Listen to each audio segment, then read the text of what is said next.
১০০ টাকায় পাওয়া একটা ছোট্ট শাটলকক দেখতে যতটা সাধারণ, বানাতে তার চেয়েও বেশি অসাধারণ।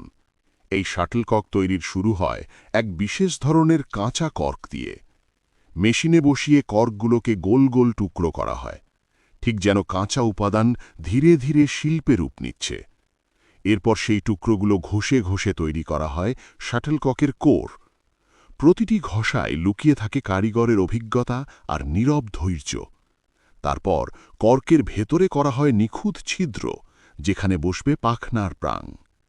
এবার আসে পাখনার পালা। পাখনাগুলো ধুয়ে বিশেষ কেমিক্যালে পরিষ্কার করা হয়।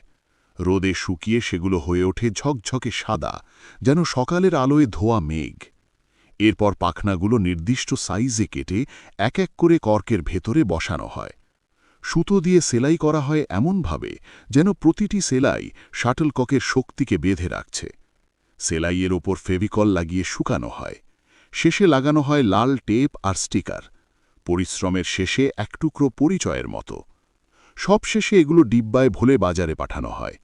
এই ধরনের ইন্টারেস্টিং ভিডিও দেখতে ব্লুম ক্রাফটের সাথেই থাকুন।